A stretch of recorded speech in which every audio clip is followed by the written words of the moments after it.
Waalaikumsalam warahmatullahi wabarakatuh. Antara prokes, jurnal, kemudian Bapak Ibu sekalian untuk jadwal pelajaran ini pangapunten sekali untuk kelas 1 kalau Mbak Ibu alokasi waktunya tidak sesuai dengan di struktur kurikulum.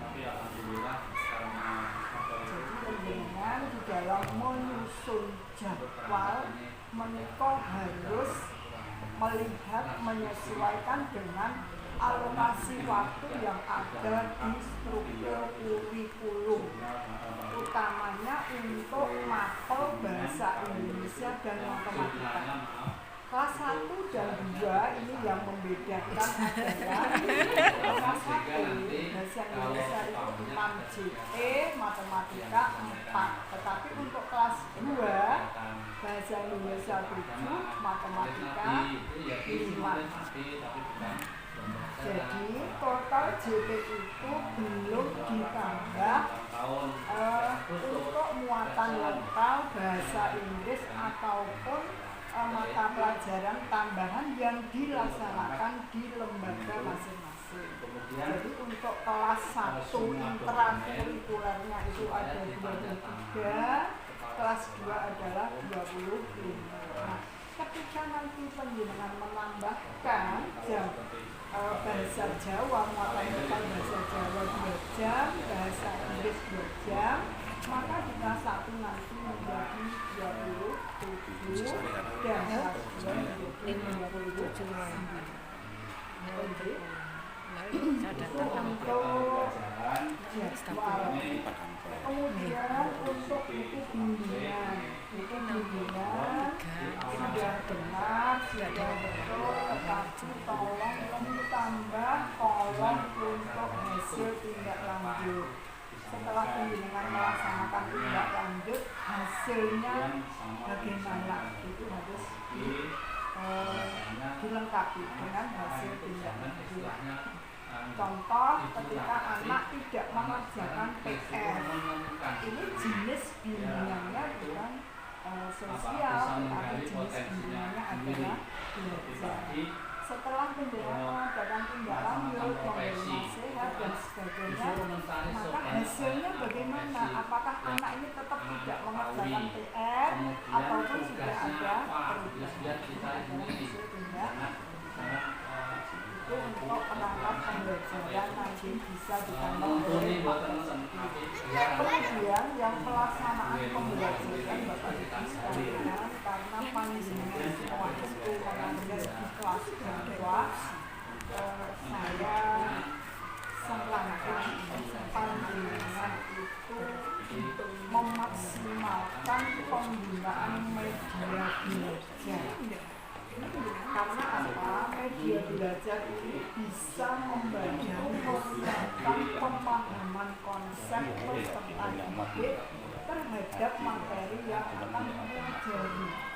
Selain itu, dengan menggunakan media belajar, anak-anak ini akan belajar dengan senang, pembelajaran itu menjadi menyenangkan, menjadi bermakna, menjadi hidup, menjadi proaktif. Juga pembelajaran itu akan berpusat pada peserta didik, sehingga penguasaan kelas ini sangat berhasil. Dan ini semua merupakan ciri pembelajaran berdiferensi. Contoh tadi di kelas 1 ketika pelajaran agama, mempelajari terkait rukun iman. Penjenengan jangan anak-anak buka buku. Itu mestinya panjenengan bisa menggunakan media membuat pohon rukun iman, di mana pohon itu daun-daunnya berisi macam-macam rukun iman, sehingga anak-anak disuruh mana, ayo ini coba diambil, ini rukun iman keberapa dan seterusnya. Itu anak-anak jauh lebih tertantang. Kemudian dalam asesmen awal tes formatifnya bisa penjenengan tadi dengan tes individu menempel-nempel tadi itu sangat membantu dengan pemahaman. Waalaikumsalam warahmatullahi Dan yang wabarakatuh. matematika untuk kelas 1 dan 2 ini terkait penjumlahan, penjenengan jangan mempunyai napa nggih, kalau media belajar itu kudu sing larang, kudu sing ini tidak seperti itu. Media belajar itu yang penting adalah sesuai dengan materi yang diajarkan. Jadi ketika pengurangan, kalau anak-anak tidak membawa media cukup, tolong anak-anak ambil kerikil. Nah, kan itu boleh, bawa lidi boleh. Nah, dengan begitu pemahaman anak ini lebih terkesan. Oh, berarti ini nek kerikil 10 dijupuk koncoku 5, berarti sepiro ya kan? Itu akhirnya anak-anak terkesan sekali. Demikian juga dengan penjumlahan. Di kelas 1 banyak hiasan-hiasannya, bisa menghitung bintang-bintang yang warnanya biru, pink. Ketika warna biru digabung dengan warna pink, jumlahnya berapa? Ini adalah penjumlahan.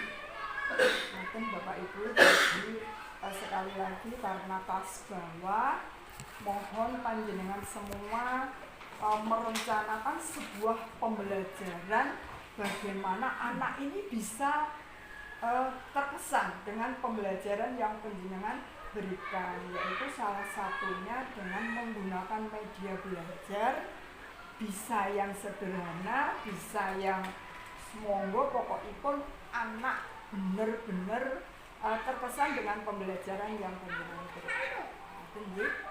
Saya rasa itu nanti bisa dilanjut terkait dengan Umar oleh Pak Bas. Monggo Pak Bas. Terima kasih Bunda. Saya hormati Bu Siti dan Bapak Ibu Guru SD Mbarirejo yang saya banggakan. Alhamdulillah sudah selesai kita EKG Bapak Ibu. Sebenarnya sudah oke, sudah semangat semuanya, mengajarnya sudah semangat. Saya berharap di hari-hari lain selain tidak di EKG juga semangat. Saya berharap seperti itu ya. Jangan nanti setelah di EKG seperti EKG wae wis enggak begitu semangat. Bapak Ibu, yang pertama adalah pastikan putra-putri panjenengan mau diajar itu dalam keadaan sehat. Baik itu olahraga, baik itu di kelas. Karena apa? Kondisi fisik itu berpengaruh dengan semangat belajar, dengan keberhasilan belajar. Nah, jenengan ada 2 saja yang ngelimpru ngoten, tidak ada semangat. Teman-temannya semarailah semangat di situ lah. Mari kita, kenapa dia tidak semangat? Kadang-kadang mungkin rasanya di badan tidak enak, mending ditaruh di UKS atau mungkin di solusinya bagaimana. Kemudian terkait dengan olahraga, itu penting betul bahwa di awal itu harus kondisinya seperti apa. Malah nek kondisinya itu agak sakit, maksudnya mungkin pernah kesleo, kalau zigzag itu kan perlu kita pastikan betul bahwa anak itu sehat betul di kondisi fisiknya. Kemudian yang kedua, saya berharap baik itu olahraga di kelas, maksudnya guru kelas, itu berfokus pada siswa Bapak Ibu. Bukannya belum berfokus pada siswa, tidak, tetapi kurang. Kalau nek dilihat olahraga itu mbok kaya apa senenge bocah niku sabone lapangan wis seneng. Tetapi harus berfokus pada siswa. Jadi anak itu apa yang dilakukan bisa ditawarkan dulu. Siapa yang sudah bisa loncat umpamanya. Jadi jangan gurunya kita ajari, kita kasih contoh, tapi anak itu dipancing. Bagaimana? Siapa yang bisa loncat ke bawah, ke belakang, siapa yang itu ditawarkan. Mungkin ada saya Pak, ada yang aku Pak, jajal Pak. Nah, itu biasanya itu difokuskan ke anak. Terus yang ada di kelas Bapak Ibu ini yang mungkin masih terasa betul bahwa belum berpihak pada siswa. Saya masuk di kelas 5 dan kelas 4 itu masih gimana ya? Ya saya juga maklumi Bapak Ibu guru itu kalau di dalam kelas di depan anak-anak tidak ngomong itu rasanya gak molang. Guru kok menengeki piye lah itu tolong kita kikis sedikit demi sedikit bahwa kita itu sebagai fasilitator saja, jangan dominan kita. Contohnya yang Bu Suryanti itu membaca teks, jangan gurunya yang baca, siswanya suruh baca. Jadi gurunya biar anak-anak ayo kita siapkan dulu teksnya, baca sendiri atau baca teman yang lain dengarkan, tidak masalah. Tetapi anak lah yang disampaikan. Kemudian terkait dengan matematika, Bapak Ibu ini bukan matematika saja, tapi tadi kentara betul bahwa matematika itu kemampuan awalnya tidak seperti pembagian desimal. Itu pengetahuan awalnya itu harus pecahan ngelontok betul ngelontok. Kalau tidak bisa itu tidak bisa. Akhirnya dikasih pertanyaan bingung gurunya malah bingung dewe. Nah ini menjadi hal yang itu konsep awalnya harus betul-betul paham. Contohnya kalau perkalian, konsep awalnya jumlahan berulang itu harus paham betul. Nah tidak bisa itu tidak bisa nanti perkalian. Makanya penting di Kumer itu adalah kemampuan awal itu kita terapkan betul. Jadi jangan, tidak apa-apa kita tidak sesuai materi Bapak Ibu. Umpamanya begini, pembagian desimal kalau pecahan itu belum ngelontok, jangan dipindah ke desimal. Awal itu saja. Karena apa? Waktu di Kumer itu sudah direstan Bapak Ibu 104 sampai 110 itu cukup. Karena nanti masih ada P5-nya 3 minggu di akhir semester. Itu jadi Bapak Ibu saya berharap kontennya di K13 dan konten di Kumer itu beda. Kalau di K13 kontennya terlalu luas, tinggi betul. Tetapi di Kumer itu tidak. Hanya dasar-dasarnya saja. Anak kalau sudah bisa mengembangkan sendiri. Pun jenengan di Kumer itu tidak usah berpikir cahing kok mari ra iso apa-apa, tidak. Lho lari-lari niku googling wis iso lho. Jenengan sadereng ngerti wis ngerti lho. Dan jenengan mulang niku mawon anak-anak sudah tahu lho. Cuman caranya saja seperti sudah bagus sebenarnya di kelas 5 itu sudah memberi demokrasi kepada anak. Ayo anak-anak pembagian. Terserah caramu bagaimana itu sudah demokrasi. Tapi Bapak Ibu hanya Pak Guno itu bicara saja. Ya itu kasih saja lembar kerja semua suruh itu ayo caramu piye. Jadi anak 1, 2, 3, 4 itu beda nanti. Contohnya begini. 10 itu berapa? Ada yang sana 5 tambah 5, yang sini ada 4 tambah 6, yang sana itu sudah menemukan sendiri, itu sudah demokratis. Jadi jangan ini pembagian desimal ini dengan ini dikalikan ini, wah sama saja kita memberitahu kepada anak, iki lho cah, iki lho maemen, tidak ora iki apa ya tak maeme piye carane maem. Jadi seperti itu. Jadi anak itu bisa menumbuhkan sendiri Bapak Ibu. Terkait pembelajaran mungkin itu Bapak Ibu. Sekarang perangkat Bapak Ibu. Perangkat saya awali dari kalender. Saya temui semuanya kalendernya adalah hari efektifnya hari ke-14 semuanya. Karena MPLS-nya 2 minggu, akhirnya cuma diblok itu saja, angkanya tidak dirubah. Efektif pertama itu efektif ke-14. Padahal itu harusnya efektif ke-1 Bapak Ibu, digeser saja. Jadi 1 yang penting minimal itu 104 sampai dengan 110 hari. Di kalender panjenengan itu masih 136. Gunakan Bapak Ibu untuk kegiatan sekolah jenengan. Ulang tahun sekolahan, terus napa niku Maulid Nabi, Isra Mi'raj, hari raya Idul Adha. Itu kalau ada masukkan di sana dengan seleksi OSN, semua masukkan di sana. Yang penting jangan sampai dihabiskan semua terus ora mulang. Dan sini 104 sampai 110 itu harus seperti itu. Terus kemudian Bapak Ibu jadwal, saya tarik ke jadwal dari kalender ke jadwal. Jadwal itu kalau sudah ditentukan di struktur kurikulumnya agama itu 3, yang 4, yang 1 P5 itu ya harus 3. Jadi semua mapel itu P5-nya ada 25%. Jadi kayak matematika itu nggih, matematika itu 5 nggih. 5, P5-nya 1. Jadi itu pasti. Dan P5 itu Bapak Ibu itu adalah tiap mapel. Jadi olahraga pun ada P5, agama ada P5, tetapi pelaksanaannya bisa sesuai dengan kondisi kita. Kondisi lembaga itu umpamanya saya tidak mampu melaksanakan setiap mapel ada P5 sehari 1 jam. Tidak mampu saya. Karena apa? Lah kuwi engko ilang no iki sak jam ne sesuk wis gantine ilang. Yang penting Bapak Ibu 1 mapel itu 1 P5 dikerjakan dalam 1 minggu sehari boleh. Diambil di akhir semester 3 minggu boleh. Jadi nanti yang agama, olahraga semuanya ngikut di sana.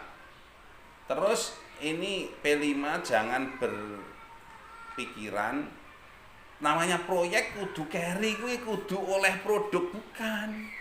P5 itu adalah gantinya karakter di K13.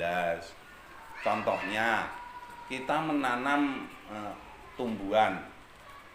P5 kita menanam, namanya menanam. Menanam itu dari mulai menyiapkan bahan sampai dengan tanaman itu hidup, itu dinilai Bapak Ibu. Mulai kedisiplinan, kejujuran, kreativitas, itu semua ada di sana dinilai. Dan nanti nek tanduran kuwi di akhir itu mati, gak usah bingung, gak usah ini karena tidak harus ada produk tanaman. Contohnya membuat topi. Membuat topi itu prosesnya saja, seandainya di akhir topinya tidak jadi, tapi kan sudah ada kerangka topinya. Kalau dilihat dari produknya, topi itu dibawa pulang sing ngerakit Bapak Ibu itu kok ini sudah di topi Bapak Ibu. Dengan nilai ini bagus, terus akhirnya seperti itu. Oke, yang jelas P5 tidak seperti apa yang Ibu Bapak Ibu bayangkan bahwa harus ada proyek dan hasil. Tetapi apakah tidak boleh kalau menghasilkan hasil? Boleh, malah bagus gitu loh. Tetapi jangan difokuskan niki kudu dadi cah. Jangan niki harus topi iki kudu dadi apik ya, somben dijukuk mulai jahit Ibu kampung gitu ya. Terus Bapak Ibu terkait dengan setelah jadwal kemudian ke promes. Promes Bapak Ibu mulai dari hari pertama saya KG itu tidak ada tanggalnya. Namanya program semester itu ada tanggalnya, tanggal 1, 2, 3, 4, 5 sampai akhir semester itu sudah ada terprogram panjenengan. Oh, kita ngajar desimal di tanggal 14 September. Terus itu bawahnya sudah, walaupun belum tanggal iki September kok wis diisi sampai Desember loh. 1 semester memang harus ada program. Tetapi Bapak Ibu nanti di jurnal kalau memang tidak bisa dilaksanakan hari itu ditandai tidak bisa dilaksanakan ini karena ada apa? Mungkin Maulid Nabi. Biasanya Bapak Ibu Maulid Nabi sama Isra Mi'raj ngajar mboten? Enggak, itu tidak boleh hari efektif. Tidak boleh, angkanya harus dipindah, kemudian di jurnal itu juga ditulis tanggal sekian Maulid Nabi. Kemudian pembelajarannya diganti di. Nah, kalau nanti sudah kalender, jadwal, program semester dan jurnal itu sudah sinkron, Bapak Ibu enak. Tiap hari kita tinggal promesnya saja. Oh, saya tanggal 8 aku mulang penyerbukan. Saya harus siapkan apa, itu sudah berpikir itu. Jadi tidak setiap mau ngajar sing delok, lah sudah ada jadwalnya, programnya seperti apa. Kemudian Bapak Ibu terkait yang baru adalah KKTP. KKTP itu adalah pengganti dari KKM K13. Ini hal yang baru Bapak Ibu nek KKTP itu ditanya mesti gak iso. Pasti enggak bisa. Yo isone download terus dikasih angka 80 centang. Akhirnya kembali lagi ke KKM bahwa si A tuntas angkanya 80 itu akhirnya kembali itu. Sebenarnya tidak Bapak Ibu. KKTP itu adalah deskripsi dari tujuan pembelajaran. Bedanya begini, kalau KKM itu per mapel, tapi kalau KKTP per tujuan pembelajaran. Jadi tidak perlu Bapak Ibu di KKTP itu jenengan isi 80-90 enggak apa. Nilainya nanti di ulangan. Jenengan hanya itu untuk batas jenengan itu anak itu tuntas dan tidak. Dari tujuan pembelajaran kita cari deskripsinya, kita kriterianya, indikatornya apa. Contohnya begini, peserta didik bisa menyebutkan 20 macam buah. Itu ada kriterianya Bapak Ibu, ada indikatornya. Pertama, bisa menyebutkan 5, bisa menyebutkan 10, bisa menyebutkan 15, bisa menyebutkan 20. Dari ini Bapak Ibu, nek bocah kagak iso nyebutke 5 berarti perlu bimbingan. Kita batasi saja, anak tuntas bisa menyebutkan 15. Sudah, nek urung 15 ya terus diajar terus. Jadi tidak perlu angka, nanti angkanya di ulangan. Sebutkan macam-macam buah, anak-anak menyebutkan banyak ada 15, oh nilainya 80, itu ada nanti ada rubriknya. Untuk KKTP seperti itu. Jadi memang Bapak Ibu nek jenengan bayangkan ngoten, wah angele kaya ngene umur iki. Tidak, sebenarnya kalau nanti kita ada pembekalan sedikit demi sedikit panjenengan akan bisa. Tetapi kalau jenengan hanya bayangkan saja wis gak teko itu saja. Ya seharusnya ditindaklanjuti di minimal di KKG gugus, Mungkin kalau kita sharing dengan teman-teman iki piye nanti mentok ke ibu pengawas. Ibu pengawas mentok. Loh, ibu pengawasnya bukan saya. Enggak, maksud saya ke ibu pengawas itu.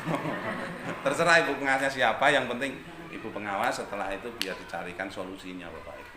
Nah, jenengan diam saja enggak akan disolusi. Jadi bisa lewat Bapak Ibu kepala sekolah. Bu, mbok iya toh Balirejo iki gabungan karo Ngentep ngusun KKTP ya kepala sekolah nanti kan. Mungkin itu Bapak Ibu terkait dengan catatan siswa sudah disampaikan. Nah, yang terpenting adalah saya KKTP itu tadi. Nah, mudah-mudahan Bapak Ibu bermanfaat. Sekali lagi saya tidak mencari kesalahan panjenengan. Saya kesini hanya saya mengubah mindset panjenengan bahwa mulai dari sekarang antara Gumer dan K13 itu beda jauh. Jadi jangan anggapan kafir ini aku juga salah, tidak. Jadi kan benar-benar semua sudah benar. Kurang-kurang sedikit saja tidak masalah. Terima kasih dari kami Bu KS, Ibu yang lain saya mohon maaf. Akhiran wassalamualaikum warahmatullahi wabarakatuh. Waalaikumsalam.